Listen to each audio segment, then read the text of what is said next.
The Dane and Derek Show is an uncensored, unfiltered podcast. Content warnings can be found in the episode description.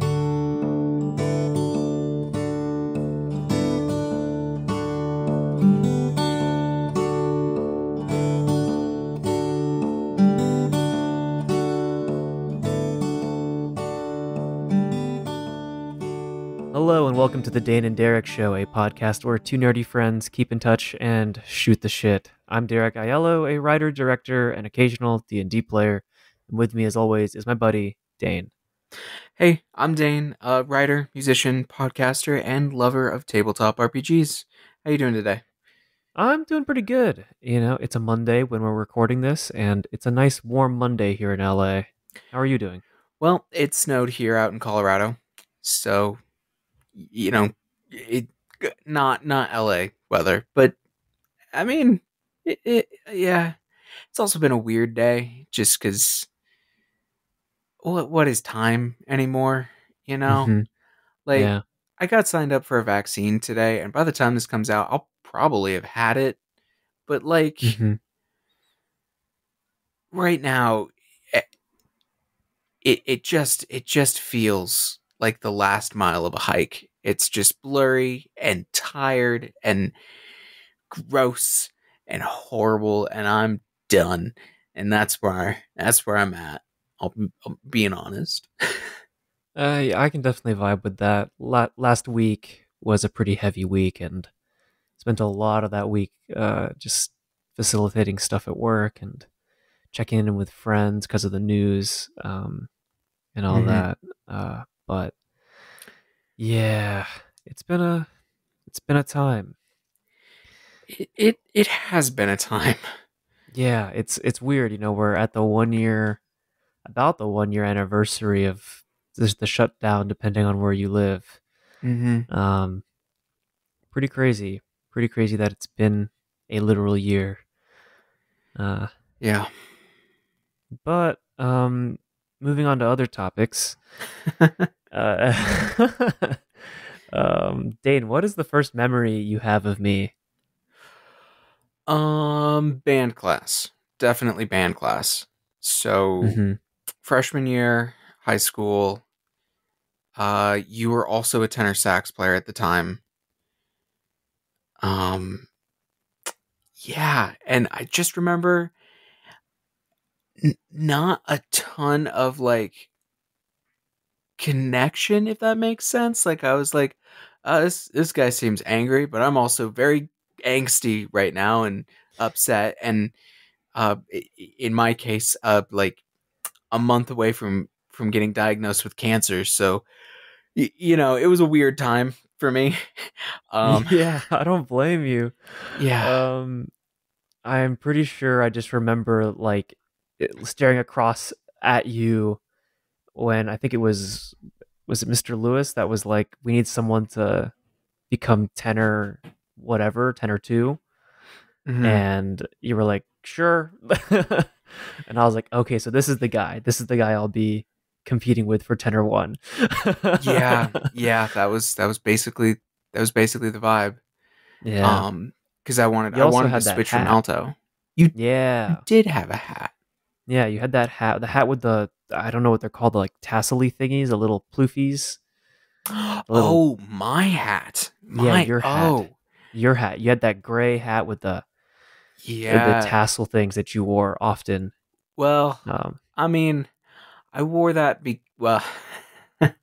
um I wore that because I had to, shave my head, and being 14 mm, and having cancer was it left me very self-conscious for sure. So hat. Yeah, had ear yeah, flaps and stuff. yeah. Do Mm-hmm. you still have that hat? Somewhere. I couldn't quite bring myself to get rid of it, but I don't really even like touching it. It's one of those things where it stays in a box and you know what's in the box, but Yeah, it's not really a box you're gonna grab. it's a artifact. It's an important artifact of my life. I did in fact wear it for 5 months straight, more or less. But Mm-hmm. it's it's not a good artifact, like, Yeah. yeah, you don't not all of them are good. Well, uh, yeah, not Sorry all of that them got are off on a good. dour note. No, I mean, it's one of those things where, like, freshman year, I mean, for you was definitely a rough year. So I feel like anything that we bring up relating to freshman year, with exception to the vacuum story, which I really want to tell. Yep, I will tell the vacuum story, I promise. Yeah. I feel like a lot of things are just a real downer. So, but the vacuum story is not a downer. No, so this is also freshman year. I do believe this was, man, this was near the end. See, everything in my freshman year of high school is based around the chemotherapy treatments I was on. For anyone listening who doesn't know, I had Hodgkin's disease, which, as far as cancers go, is the one to get. It's not terribly lethal and has a very high, not only remission rate but cure rate. Like, for example, I am technically speaking cured, like 10 years out, nothing. Um, and also in my case, because it was caught quite early, I only was on treatment for like 4 months, which, for anyone who's ever experienced that, yourself or through a family member, that's short. um like 6 months, a year longer, it is often common. Anyways, so this was at the end of that. um it may have even been, and my memory's a little fuzzy here at this point, it may have even been post treatment, but like not post me wearing the hat, if that makes sense. Like, my hair hadn't started growing back, but I wasn't. So I was a bit higher energy. Um, and at the time, and you and I still weren't really friends yet. I had another friend. I'll leave his last name out because I believe he's trying to be a doctor. Uh, so, Really? Wow. Good for yeah, yeah. him. Honestly, he always wanted to be. And anyways, Wow. yeah, he's like a funny, genuinely, actually, like a sweet guy. It got me into a lot of trouble though. So I'll call him Tanner, and that's enough. Uh, Tanner and I got up to quite a bit of trouble in band class. He was the bass player, or one of them, and he and I consistently, we would just find shit to get up to. Like, we'd break into the choir room closet where they kept all the uniforms and the band uniforms, and just make a mess and get into trouble because we were 14, 15ish and stupid. So, uh on this particular day, marching season was like finally over. So our band director, very tired, gave us the day off.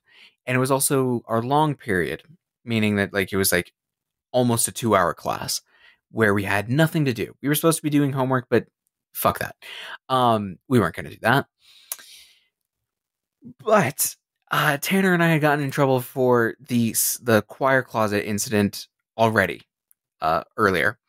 And as a recompense, he and I were to clean the entire band lockers, which, not everybody's been in a band class, especially in high school. It's gross. It's really fucking gross. Um, like, so gross. There's spit everywhere. Spit everywhere. Just food, things left far too long. And you know what? Like, we didn't even like help, really. Like, Tanner and I had hid traffic cones in the ceiling. Um, so we had to clean this out, and so we went through. We were doing our best. Like, we weren't mean kids. Like, we were like, we were jackasses. So yeah, we'll clean the lockers. We'll do a good job. So we're cleaning. We're throwing away these horrible things that we're finding, like a just mysteriously wet sweatshirt, just gross. Or like the can of soda that was so old that it was just like a quarter inch like sticky but dry and solid syrup at the bottom of the can. Um, no liquid, just nothing, like just horrible things like that. And so this 2 hours goes on, and we have to keep taking these big trash bags down through the whole school. So like the band room is at one, like our school was basically kind of like a big L, and the dumpsters were at like the end of the L, and we were at the other like end. So we had to go out, make a turn, go all the way down, and we had to go past like the main receptionist like half a dozen times. We're just every time we're going, but we go by with bags of trash, and then we turn around and we come back, and we would say hi, and she started kind of like laughing at us because like clearly we were in a certain amount of trouble. We would not be doing this otherwise. Um, but anyways, we get near to the end, and we move the tubos off the shelf because there's a layer of dust too thick, just too thick. Um, and so we're like, okay, we'll go get the vacuum. We go get the vacuum, and we bring it back, and you know what? We plug it in, and then we stop. And I want to be clear, like if you're a 14-year-old, you don't have a lot of foresight yet. Like it's just not a thing you're good at necessarily, right? And I think that has a lot to do with the fact that you haven't made enough mistakes yet, such that you can be like, this might go wrong. But we had a moment of foresight with this. We looked at this like layer of dust, and we saw little things in it, like paper clips, like not needles, but like push pins. And we were like, something could get caught in the vacuum and cause it to break or something. Like no big deal. So we went through and we picked out all the little pieces, even because we were like, we don't want to break a vacuum. We don't want to add that to our list of sins.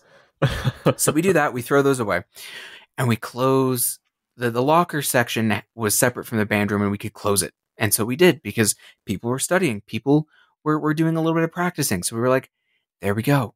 We'll just close the doors, and it'll be quieter. It'll be better, right? We still have to do the vacuum, but it's better for everybody.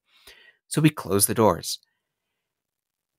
And then I go and I plug it in for Tanner, and he turns it on, and he's vacuuming, and then I hear him go, and I come back around the corner, and he's like dancing with the hose, like he's using the hose, right?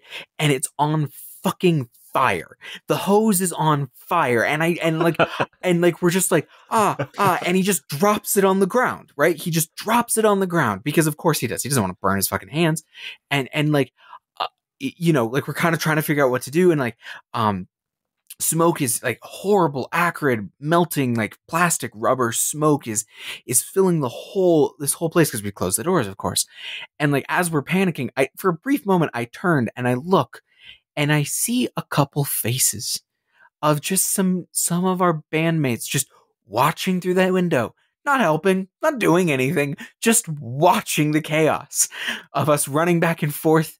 And then I finally, fuck it, and I go and I run out into the band room, and our one of our instructors, Mrs. Church, the actual like band director of the whole thing, she's showing the drummer something. Like she's on the drum set, and like drumming, and I say, hey, we have a situation, and of course we're in trouble, right? So she doesn't want to help us, and so she's like, you can deal with it, and just goes back to it. And I'm an idiot, and I'm a 14-year-old, so like if an adult says you can handle it, I'm like, okay, yeah, sure.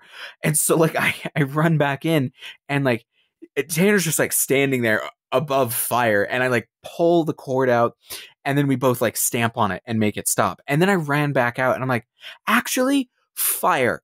And like she like is still drumming for a second, and then like she's like, oh shit, and like literally throws the drumsticks away and stands up and like goes and sees. And of course we're not in trouble for this, not really, right? Like this isn't our fault. We explained what happened. Like there's nothing we could have done that like actually caused this, right? Like but the best, well, not quite the best, but one of the best things is, well, we got a broom, we finished the dust, and we put it, and we took the trash can, the last bit of trash, and Tanner and I also take the vacuum, because the vacuum is burned and like a smoking, smoldering corpse, so it's not getting any use anymore. So we'll take that to the trash too.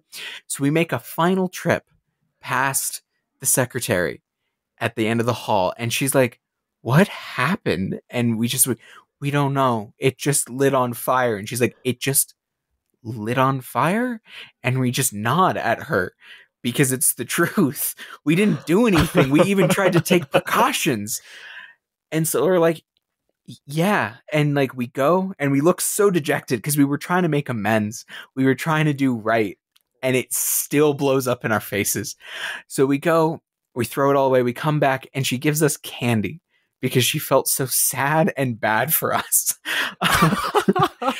So we come back and like, we all have to go outside. I don't know if you remember that bit, but the smoke was so accurate that we had to go sit outside for the rest of class and the rest of the other band classes and like orchestra for the rest of the day. So I think that's the end of the story, right? I don't know if you know this, but there's an act 2 to this story, an act I did not know about until 4.5 years later. Oh yes. So I want to say this. The people in this story are friends I met in college. I live with them to this very fucking day. Anyhow, unbeknownst to me, I meet a friend of mine named Kristen, and she introduces me to her friend Allison, who we call Allie. You've met Allie. And I am just, I'm hanging out with them. I haven't known them very long, just a few months. And I am telling a story. I am telling this story because it's a funny story. It's a good story. It's one of my favorite stories, right? And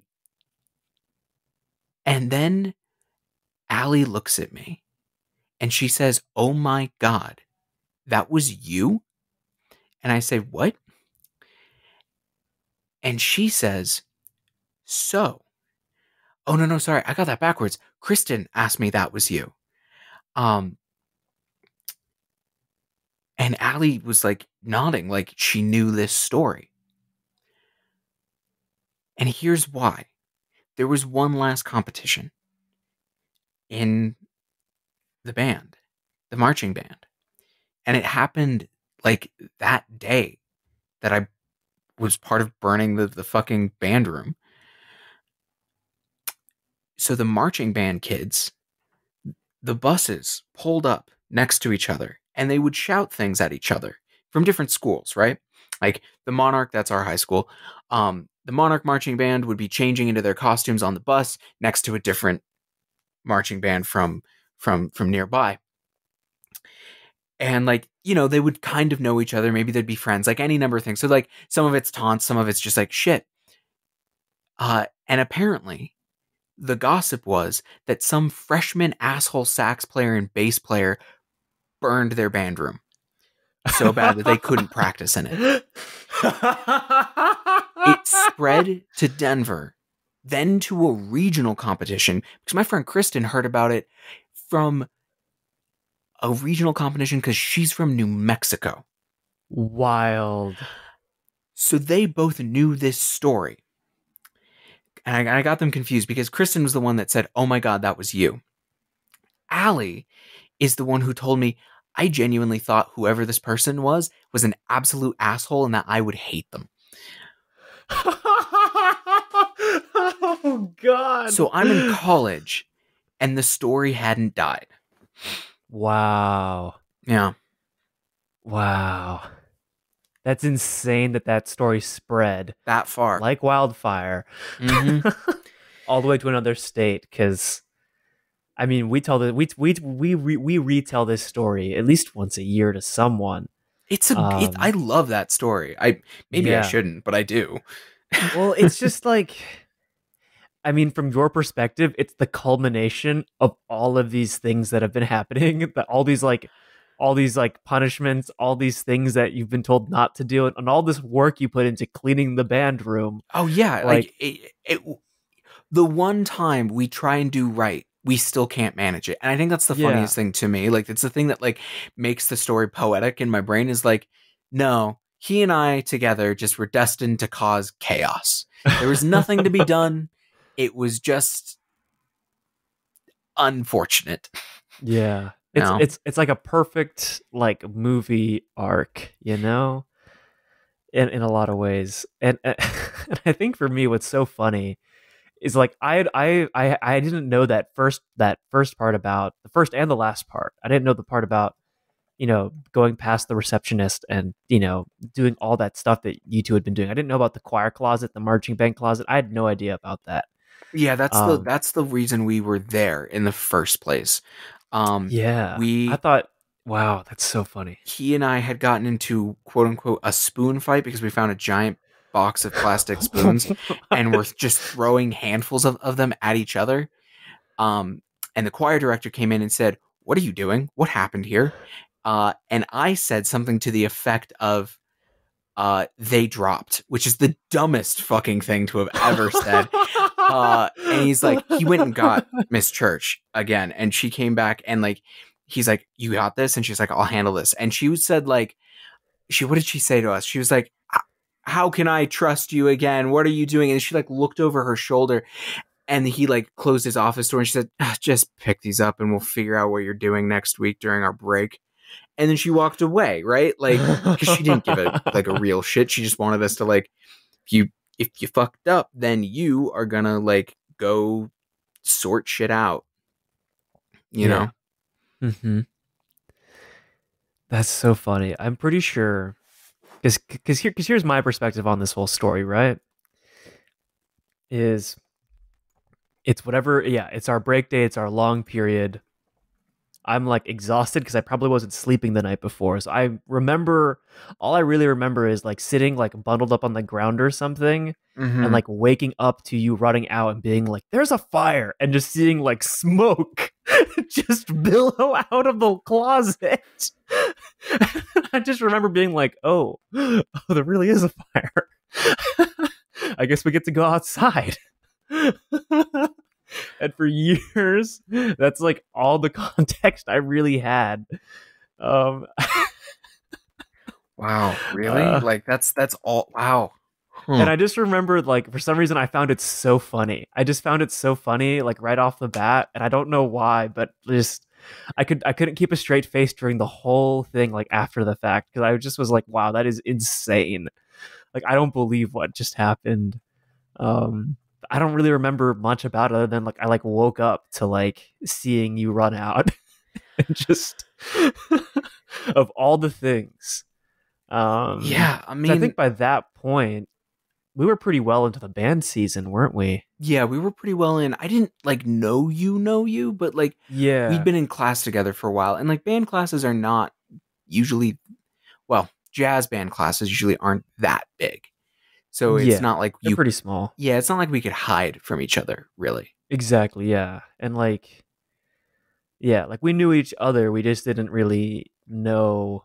We knew of each other, but we didn't really know each other. And yeah, I mean, I think that was like if the first introduction to meeting you was like, oh, this is the guy that I'm gonna be competing with for Tenor One. It was, oh, this is the guy who lit the vacuum on fire, or the vacuum exploded on him, something to that effect. Yeah, no, um, not the wow. best first impression. The other funny Ah, thing is our shared friend, who it's been years since I've talked to her, but Christina, mm-hmm. super standoffish with me at first because of that incident, because that's all she knew about me. uh, That Getting and the called fact that a I had band snuck legend. my way out of being in marching band. I mean, that was the beauty of being a jazz band, was that we could sneak our way out of being in marching band. How did you do it again? Well, so my parents said that they couldn't afford to send me to marching band, which I don't think was true. I think they just didn't want me to do marching band. So despite being required, the school had to just not let me do it. And Mm-hmm. then I made a movie. That was the other thing I did one year. Is that Right. I made a movie like 1 or 2 years in a row, and then junior year I marched at Disney, and then senior year I just didn't give a shit by that point. Yeah, my first year I claimed that I was too busy doing competitive swimming, which I was truly, but and then I just stopped Yeah, caring. well, Yeah, because it was like competitive swimming, and then it was like, okay, I can't do anything now because I am cancer ridden, and then it was like after that I was just like, I can't. I'm not even gonna argue with you. You're not gonna argue with me. I'm not gonna fight you. And Yeah, like, it it just doesn't kind of matter. exactly. Like, do you want a kid who does not want to be there on your thing? Like, I'm not gonna practice. I'm Exactly. not gonna practice marching in place. Like, what? Like, Exactly. yeah. I mean, like, I know so many people who loved marching band, and it just was never gonna be my thing. But like, why? Sometimes, like, those things where it's like mandatory stuff, I never understand it. It I guess it's one of those things where, like, in my head, it's like, well, if it wasn't mandatory, no one would be doing it. I guess, but I actually think people would do marching band because Yeah, I people mean, love marching band. yeah, Monarch had a big enough marching band and drum corps that it made sense that people would want to be there. Hmm. Um, I mean, our marching band was like just as competitive as any of our other sports teams. So And honestly, the drum line was probably the best thing the school put out, really. exactly, yeah. At least while we were there. But Hmm. But yeah, I mean, I don't know. I also there's like when you're in jazz band versus like all the other types of bands and orchestra and choir, like there's like an air of like, oh, you're in jazz band, like ugh, that like people give you, and it's kind of like, yeah, you know what, yeah, we are in jazz band, so we're not gonna march, we're not gonna play pep rallies except for when the marching band can't, and and if you're we're me, just gonna you're be gonna over still here. bail on them. Yeah, Ugh. it's I don't know, it's like one of those things where it's like, I don't know. Like we get our own fair share of fun trips and things to do, and like there were several times when we were all like, oh yeah, they completely forgot about us for like the music department concert. Yeah, that was great. I did not want to be a part of that. I was like, Yeah, whatever, great. because the Fuck one year that off. they did have us, we got to play. Was it Hey Jude? No, we missed that year. We were the year that they did My Chemical Romance. Right. And then they forgot us. It was like on either end were like songs that we were, but all of us were like, oh, we don't want to play. But Yeah. the one year that we did get to play, it was My Chemical Romance, and I was like, yeah, I can get behind this. But Yeah. Yeah. Did not. jazz band, we spent a lot of time in that classroom, We did. Oh my god, we did. like Um, a lot of time, a lot more time than I thought. Like, well, because it's a year-round class, right? It's a year-round mhm, elective with the same two teachers for 4 years, right? Like, we yeah, took it. Wait, did you not take it the last year? no, I No, did, you did. You did. yeah, I switched Um, back to Barry. right, right. Um, no, yeah. So, like, for 4 years, you're in the exact same classroom with the roughly the same students, and roughly, like, it feels much more continuous in a way. Yeah, Because, like, even the classes you take over and over again, like English, like, it's a new English you take every year. It's gonna be a different teacher, and it's gonna be, even if it's like a slight, it's, you have some of the same classmates, it's not the same class. Like, it really isn't. Whereas hmm, band really was. yeah. Um, Well, yeah, I mean, like sophomore year when the band literally got back together, it was a completely different energy than freshman year, yeah. because like we were all like, yeah, friendship, and we're all hanging out, and it's Hmm. sophomore year, and we're gonna be better than the other jazz bands. Yeah, because there were three, and we were pretty Yeah, competitive. And yeah. then, did And there were just two. remind me, did I go up to three a year before you? Because I feel like there was a Yes, year you and I were not in. everyone except for Gage and I moved up junior year, Right. and then Right. Gage and I were in Jazz 1/2. We were technically in Jazz 2, but it was still like Jazz 1 and 2. And so all the incoming freshmen, um Right. like that whole Because, crowd of people, which is a lot of people. yeah, because Um, you knew the wave that came in under me the last yes. year. Yeah, and then basically all of those people moved up into Jazz 3 with Yes. Gage and I. Yeah. Um so when our senior year, which was pretty wild. Mm-hmm. Um but yeah, man. Yeah. Good times. Good times in that old band room. Um, Oh, I loved jazz. This is just me loving. I gotta say, I did really enjoy senior year of high school. I yeah. that was a good year of high school. Hmm. Um, and funnily enough, it has to do with the fact that I took PE. Believe it or not, because I'd Aerobic saved it all for walking. my senior. Aerobic walking with you was fucking fantastic. Totally Yeah. awesome. Loved it. Wow. Yeah, that was a good class. Coach Uh, Bravo. Shout out to Coach Bravo. oh god, that's the funniest thing. It's the funniest thing because it was just you and me talking about the film festival and um film projects while we walked circles for an hour, Yeah. which is Hmm. just it's dumb, but secretly it was film production meeting the class. That's what it really was. And Yeah. when we weren't in the mood to that, we talked with Jules and Remy. Yeah. Remy. Yeah, which was fun. Yeah.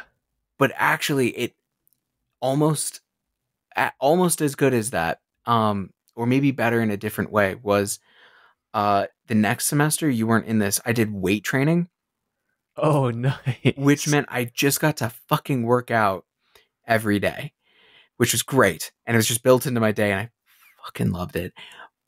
But on top of that, Nice. it meant that it also paired up such that like my off period, which was meant I my off period, my weight training and jazz band all lined up. So on those days when it was just the 2 hour classes, Uh-huh. um, I arrived 2 hours late, worked out, went to jazz, and went the fuck home. Oh, nice. It was the best. Oh yeah. Oh yeah. Yeah, that's some premium kush, you could say.